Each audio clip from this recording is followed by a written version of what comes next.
outcome of this game. I think DRX overperformed compared to expectations. And it's important that we, 100%, we stress this because while some of the issues still remain, and then you already pointed out Solka, I feel like Bao and Becca also haven't had the biggest impact. Last game was particularly egregious, where Teddy, of course, was able to pick up a really big early lead. But I feel like even in the games before that, Solka, in the first game on the Zoe picking up early kills and not really being able to leverage it consistently, are the type of things where, while we thought that DRX were going to have a rough time, and you still see those shine through. I think Kingin has been insane today. Like, legitimately, yeah, he's been fantastic. A standout player who has been able to consistently find plays regardless of the game state and the situation. But as a whole, we do see that DRX's style of falling behind and then coming back later on has kind of been abandoned. They now need a solid early game. And if they don't get that, I think that T1 has shown that, especially in that last game, they know how to snowball. They're going to be able to do so effectively. And we do see the Brom ban coming out here. That's crazy. Feels a little bit like a throwaway, as Hecarim available, and Pioshik has been picking it up every single time. T1 maybe just looking for DRX to have that very predictable first pick and then go towards something in response. We'll see where they do decide to go, though, because Renekton finally available for the first time here as well. But the Gnar is open, and that's a big problem, and that's why I think, yeah, there we go. We do see the Gnar coming eventually, as if T1 wants to go for Renekton in Italy, it's open. You know, this is the line. It is a matchup where Kaz needs to be on top side, which allows Pioshik to possibly look for any openings, maybe go for some defensive play. But I wonder to what extent T1 wants to opt into that early aggression, as this got to be a pick away from Solka again, right? Because I feel like the Zoe is not in position at the moment where the champion in of itself is so strong that it warrants like a blind pick. Yeah, blind pick ability not necessarily there. But it does make sense in the context of Solka being able to actually outlane Faker in the first game on the Zoe and out-pressuring him. And yes, they lost the game eventually due to heroic plays from Kana and Keria. And we actually see the Hecarim go a little bit lower in priority, which is an interesting kind of adjustment as we get through this pick and ban. Now, Lilia is open, and knowing Pioshik, he doesn't really care about that matchup, and he'll just be like, I'm just going to lock that in. I don't really mind either way.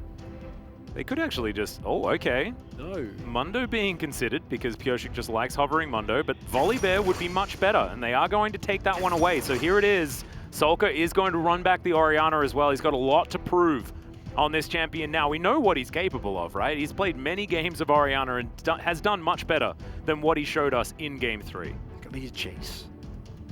Just run it back with the DRX call.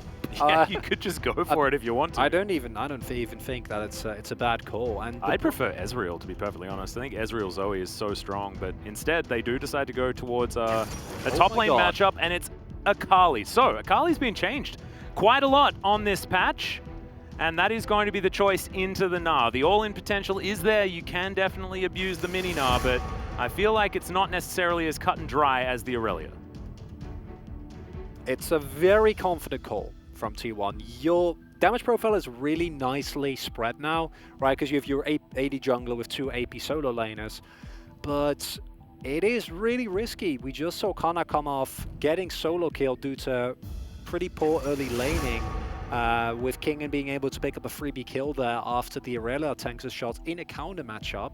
And then you opt into the Akali, which has been a pick that I think has become a lot stronger. I think our all-in potential post-6 is even more threatening than it was before. Of course, now gets magic scaling on the R1, if I'm not mistaken, meaning that your actual damage generally will go up. And combined with the fact that your E now does a heck of a lot of damage when you go back. You do need to go back though, but with the Hecarim, I don't think you're too afraid of that. The one downside of this is that I don't mind backline dive into DRX's comp because both compositions just want to do the same thing, and it comes down to execution. But it does feel a little bit hard to match with the Zoe. However, it is Faker Zoe, and if you have performances like that, one highlight play around the bearing, like, sure. Yeah. We'll forgive you for that one. Okay, looking to go back to the Varus. It would be a lot of poke when paired with the Zoe, but I just much prefer Ezreal in this situation. Going to be the Varus though. Teddy's certainly feeling pretty high on this one. Hasn't found success so far in this series, however. Back to it one more time. Now, DRX, what are they going to do towards this bottom side? They already have a pretty decent dive composition, so once again, Ezreal does stand out as something that would certainly work. I think Ezreal looks really good. I'd even argue that you could think about taking away the Kench share. You do give up a lot of laning pressure, and Ezreal doesn't really need Kench, so in that regard, it's not great. It's merely so that your backline dive ball composition with Mega Gnar Volibear jumping in with an Orianna ball on top of them, which is devastating, then actually does have a lot more threat, because if the Kench, which is I'm fairly certain is what Carrier is going to pick here, unless they want to go really aggressive and go for something like a Leona, which is a good matchup. Oh, this would be just lane domination. Yeah, that's scary, because you are not matching that push. No, not in any way. It will be... You're not really looking towards any late game team fighting though, if you do lock away the Karma. Just because there is not a lot of frontline available outside of Just Cuz, and so this will add a bit more hard CC and a little bit more go in. And we also saw Carrier have a wonderful performance on this in-game #1, managing to snipe Ezreal's left, right, and center with those Zenith Blades. It's also a good matchup into Rakan, right? And that combined, it does make sense. Downside of this is that if everything goes right for DRX, Teddy isn't really allowed to play the game once people start grouping up, because playing Varus into Rakan, Volibear, Gnar is not fun. And you don't have a Thresh, you don't have a Tahm Kench, you have a Leona. Teddy's going to say goodbye as he Zenith Blades into the enemy backline. Kana and Kaz diving with him. And then it's up to Teddy and Faker to kind of try and keep themselves alive for as long as possible. And as a whole, this T1 comp yet again feels like a comp where if you don't get a lead and you're not able to just straight up trample your opponent, you're going to have a really rough time. However, this comp does trample extraordinarily well. Yeah, it should. And the laning phase should certainly belong to T1, but I feel like it's dive comp versus dive comp, and one of them has an Ezreal, the other has a Varus. So who's going to survive in the backline most likely? And look, if on paper, you're going to give that to the Ezreal every day of the week. However, some side lane possibilities here. Hecarim still very, very strong. Pyosik finally going to bring out the Volibear for this match. Kingen has been brilliant on the Gnar so far. Solka is desperate to get some redemption on his Orianna. If DRX win this, I mean, man, the story moving into Game 5 is just going to be absolutely fantastic. And I think if you have a look at the drafts down the line, DRX should have an advantage if they can stem the bleeding early. We're looking forward to seeing whether they can do that. As once again, T1 on the red side. When they've been wearing their team colors, they haven't been as successful here today. Oh my god, Halo Blades. That is not something you see very often, as normally we've already pointed out the lethal tempo variation, but most common, of course, is the Comet. Lethal, or rather Halo Blades, of course, in terms of early short trades, it's insane. And once you have your W and you can get blight stacks stacked quickly rather on your opponent, I can't imagine your early game trading power is just disgusting. Wonder if he went for Inspiration second, or if he did go for Mana Flow Band, because otherwise, until he gets he did go. Oh, okay, went for the cookie, so not for Mana Flow. I actually expect that to maybe impact a little bit until he gets his tier stacked up, which he should be able to pick up on his second back. First back, of course, reserved for a nice serrated Dirk.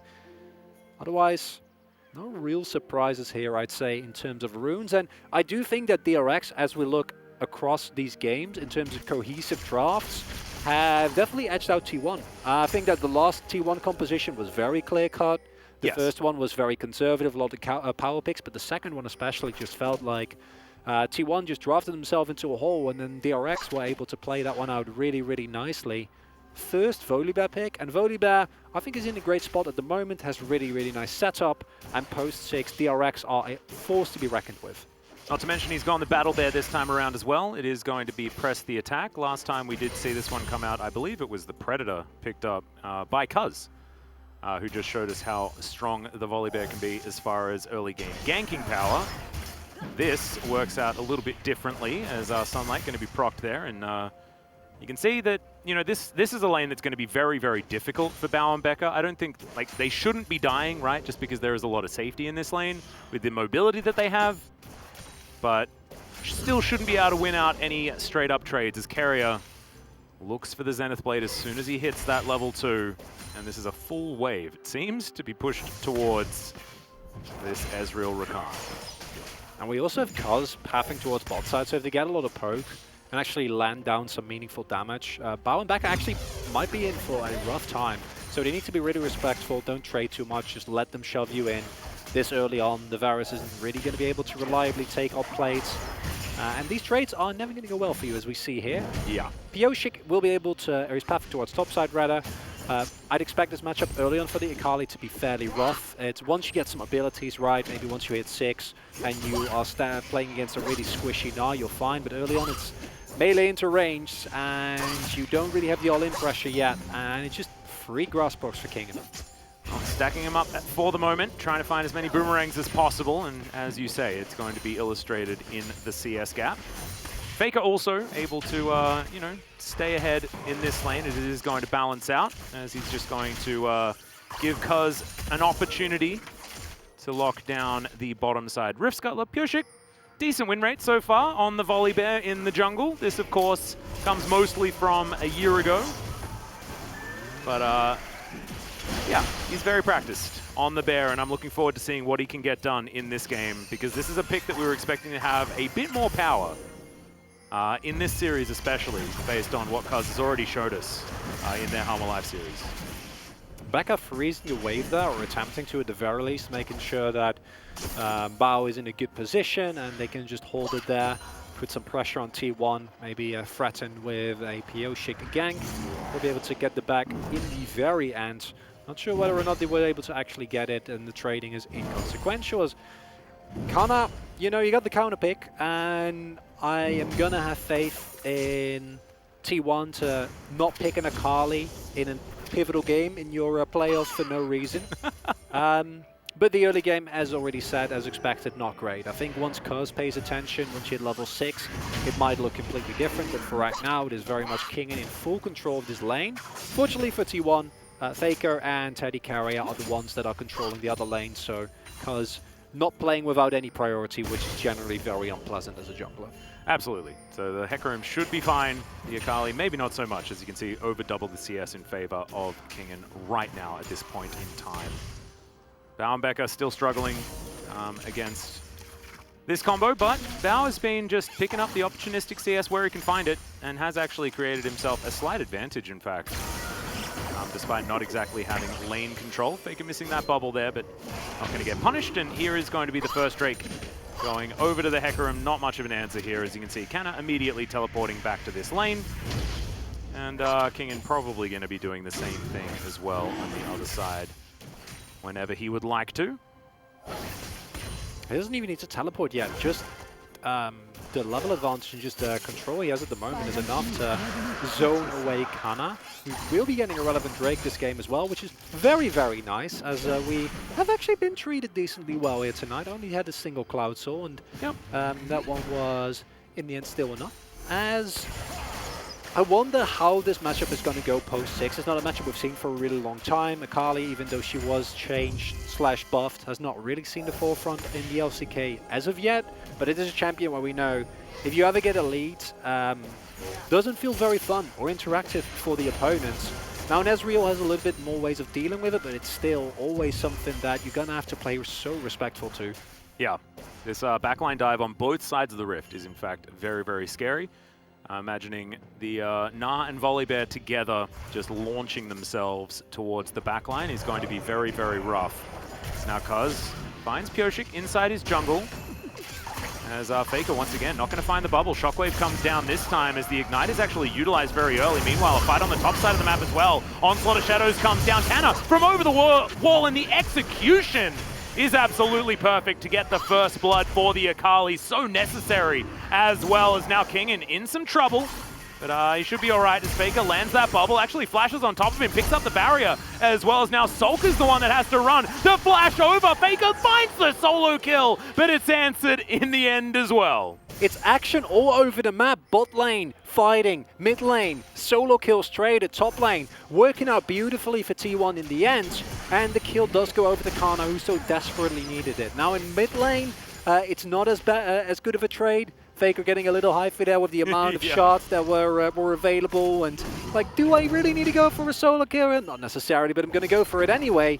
But I'm pretty sure that Cuz wasn't 6, smited away that Krug, then hit 6. I want to double check it here. Yeah, there we go. Yeah, if you're he doesn't right. hit the smite on the big Krug, or is it just even the little ones? No, he needs to hit the smite, because then you have ult advantage and it's just a free kill. And it might have actually been very similar for Pyoshik as well, as they had been farming at almost exactly the same clip. So, winning out on that 50-50, so important here for T1 towards the top side. As we have a look at Faker pressing as many summon spell buttons as he could possibly find. Yeah, and makes a little bit of sense knowing that the Shockwave has already been invested and Faker sees the barrier. Unfortunately, doesn't really get as much value from the second flash, still in the middle of a minion wave. Well, Cuz gonna save Faker here in the mid lane as well. Ulti is utilized there by Pyoshik, but they didn't actually wait before the Shockwave was available. It now just comes off cooldown. So it didn't quite have the damage in order to take down the Zoe. His carry is just going to help Faker come through here, look to pick out all of these minions, get himself a reset that is not going to be quite as punishing as Kana starting to step forward in this lane, as you can see. Herald is a really big one. Both teams are collapsing. Yep, in they go. There's Carrier flashing on forward. Onslaught of Shadows comes down and Solka completely removed from the fight. Finds a couple with the Shockwave, but he is too far out of position. The rest of DRX say, well, I guess we'll take a consolation blue buff and hope things are going to be okay. Chains of Corruption land onto Becca. Quickness utilized. He will get himself out of the way. So, T1 winning out on this one in the end, and we do have actually Faker picking up the Eye of the Herald. Can use that wherever he would like. Things are not okay for DRX here. They're losing out repeatedly.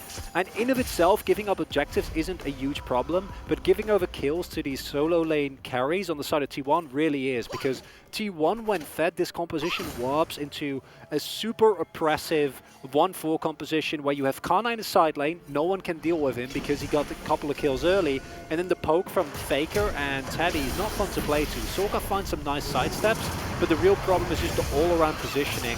Can't be that far up with your bot lane, is slower on the rotation, because even if you do like hit a big ultimate there, it doesn't matter, there's no follow-up. You need to actually be able to have the rest of your team and respect appropriately. Not the case there, and it's not end of the world. Again, the wombo combo is insane. It might find a kill here. Yeah, we're looking for it. Pyoshik's going to dive on top of Carrier right now, keeping himself alive for a while, but the exhaust is going to be put down. Solar Flare comes through as well. They trade 1-for-1, and now Teddy's looking for more. The teleport coming through to help out. And there's a horse down here at the same time. Piercing Arrow will connect. The Rampage just as a drive-by. And now Faker gets to come on through down all those summoners with the W, and T1 will mop it up. And DRX looked so good in the games that they won, but now they're just getting outmatched all over the map. Kana also having to use his ultimate defensively. Sorka going for roam. DRX want to make a cross-map play. Yep, they're looking to see whether they can get up here. Let's hope that the Shroud's going to be available. A Shuriken backflip to get out of the way of the UFO. And Solka will come through, deny that minion wave. Shockwave's going to be flashed, and Kana should make it to relative safety, but will have to give up control of his turret. See the pinks go down towards the mid lane. T1 says, Faker, shove that lane and throw down the Herald that you still have in your inventory. But that turnaround on the bot lane, man, I know we're going to see a replay of that, and I really want to, because you see the knowledge of Carrier and Teddy that they can actually turn this around, that this is not something that you're going to get away with just trading a kill. And it's because these double ultimates are available, right? So the damage coming through here is not nearly enough. There comes the Solar Flare. And then the W-empowered Q from Varus is just... it's gross. Disgusting. And this is the power spike that you're looking for. Getting a couple of kills this early is really nice. As Cuz says, that's fine. I'll take the turret. No problem whatsoever. Bao has no amount of skill in the world. Unfortunately, they can outplay that. And the topside play doesn't work out for DRX. Yeah. So the response is not going to be there. They just lose 3. As we get a look in on Teddy, as Kingan's just going to get a solo kill. So I guess in a delayed sense, the top lane play does work out, as now Kingen will be able to get a whole bunch of plates as well. Unless he wants to deny the entire minion wave, in which case he's just going to back away. So Canna, struggling a little bit in this matchup. It does certainly feel like Kingen has been the better man as far as the 1v1. And this is with a counter pick, right? Like, it's not something you get away with. Kingen, as you say, crushed it straight up. It's sad, but I think in this scenario, it might truly be better top lane doesn't win.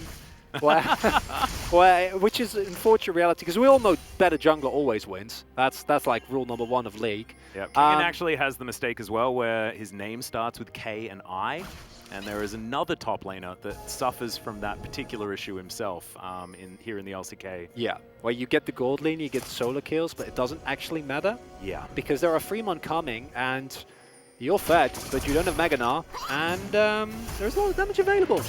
Yep, and now he's going to be put into the blender. Canna gets underneath the turret, and you don't even need perfect execution to lock that one down. It's just too many strong members on T1's side. It's just a little bit unfortunate for Kingen. And DRX are getting out-tempoed across the map, and this is T1 playing a lot more like their their last game rather, where they're consistently looking for plays, trying to force. And there they had a comp that actually was built to do that. I think this comp to a lesser extent it's more just T1 trying to force the issue, use the priority. This is, I think, the 3rd dive that we've seen of them this game, where they're just continuously looking for openings. And this is where the DRX comp is weak. So as a DRX fan, yes, they're 2.5k gold behind, but it is not the end of the world.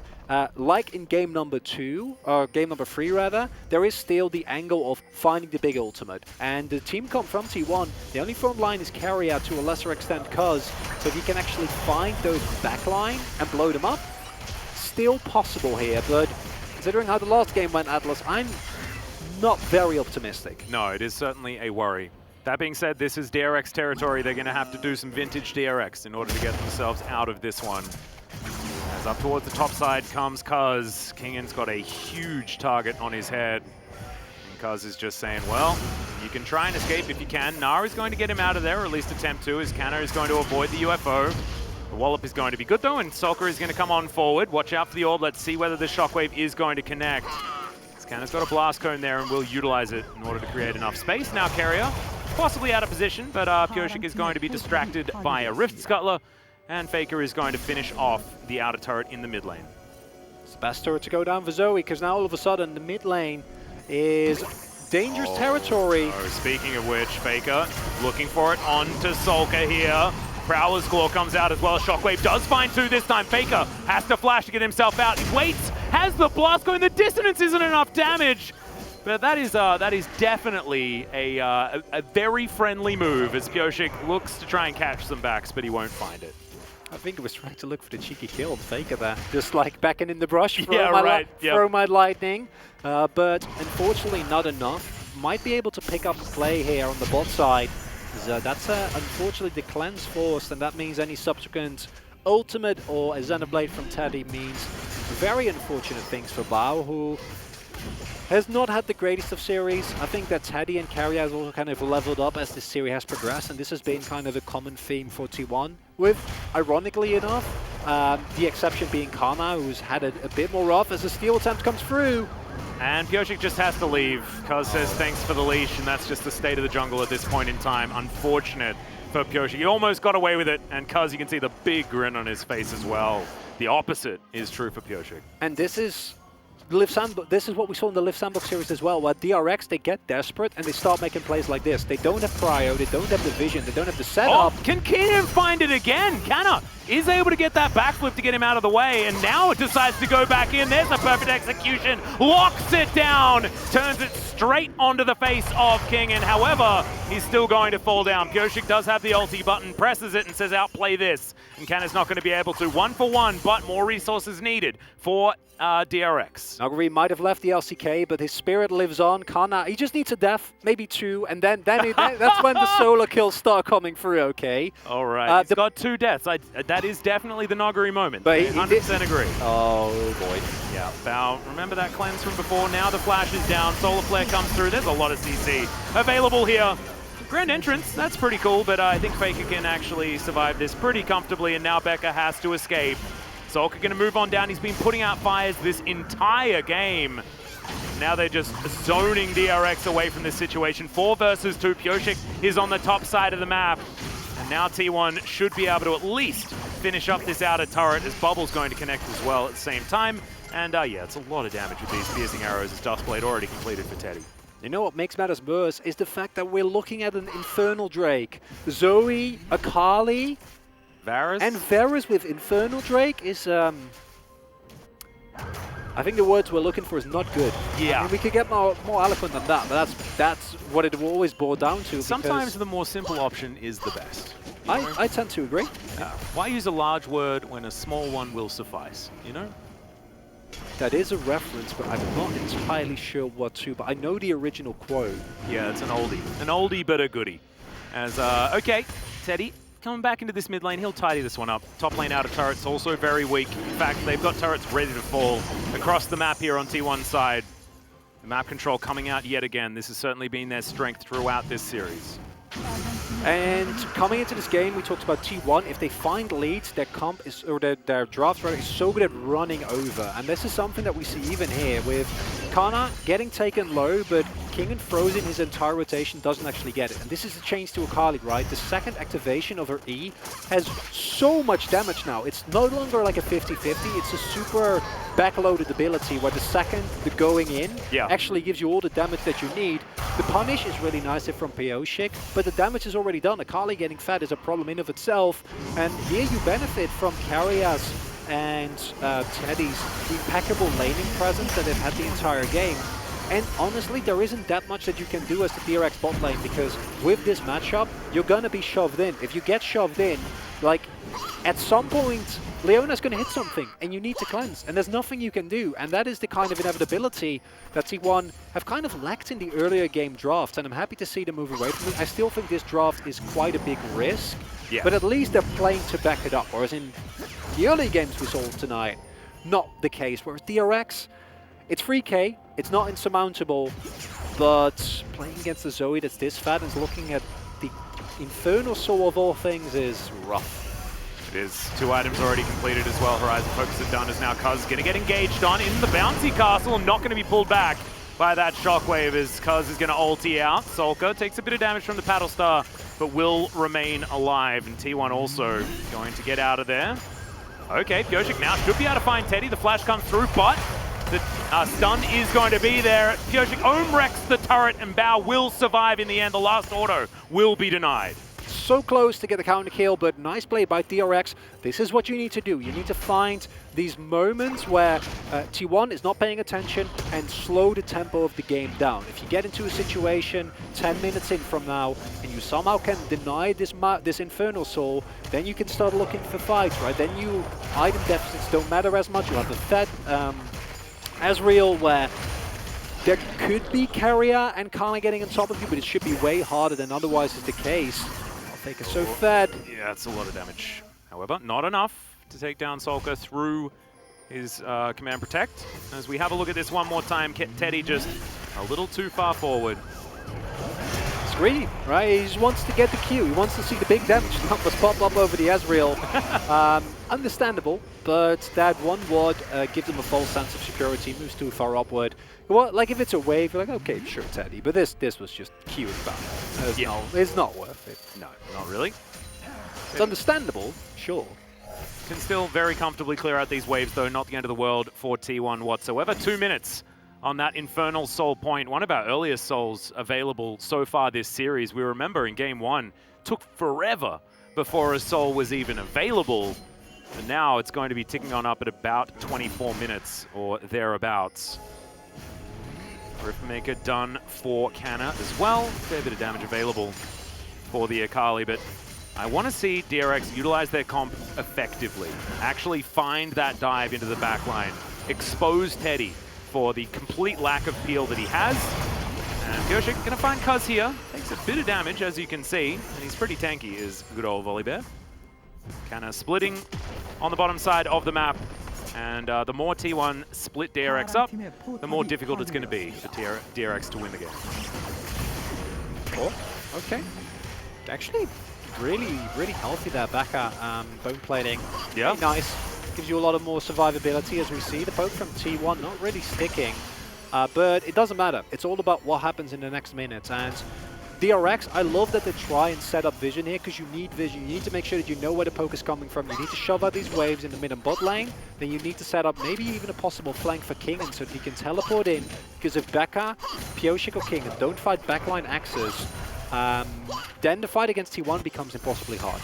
Someone needs to die. It might be Teddy, it might be Faker, but when that fight starts, it can't be easy.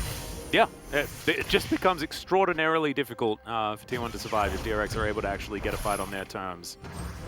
But still, I mean, when the snowball starts, you mentioned, like, this is a risky draft, but the early game has gone the way T1 wants it to. Maybe not quite to the extent that they would have liked, but Soul Point is the thing that is so incredibly important, especially when it's this Infernal Soul that will absolutely help this team so much. Kingen needs more of an R-bar here. See where he can actually gather it as Faker. Fair bit of poke right now as well, as Becca might not even be able to quickness in now with that health bar. Kerry also getting poked. Ezreal, certainly a champion that can do so as well, but DRX just bullied out of the area. They know that they don't have the health bars to challenge this, and it's just Infernal Soul stolen away. The backs are even stopped as Solka is in trouble. He does find a defensive shockwave, flashes his way out, and he survives. Somehow they trade supports. That's not the target that they were looking for, so definitely a sick play is now Canna. Off to the side, he's looking for Kingen, ults his way through and then gets back to the Shuriken. Not able to lock that one down. But T1 now have just so much more value in this composition. The Infernal Soul is so strong, but DRX demonstrating that they have still got fight left in him.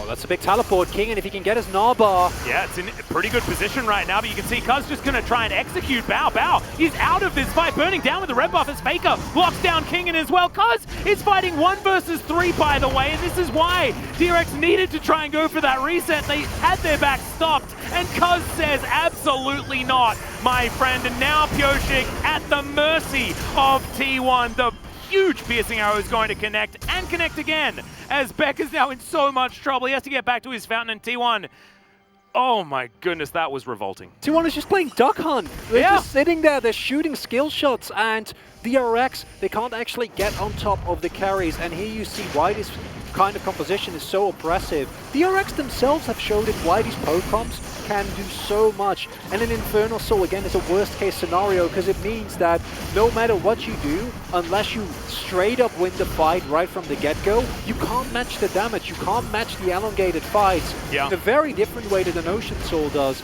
but still just as debilitating. And Mouth, here goes the Baron, and sieging with this composition and an Infernal Soul is a nightmare for DRX. Yeah, they have to now deal with absolutely everything and the kitchen sink, as we are going to have a look at this replay once again. Carrier, I mean, it was ultra optimistic, but Solka actually surviving here was just insane.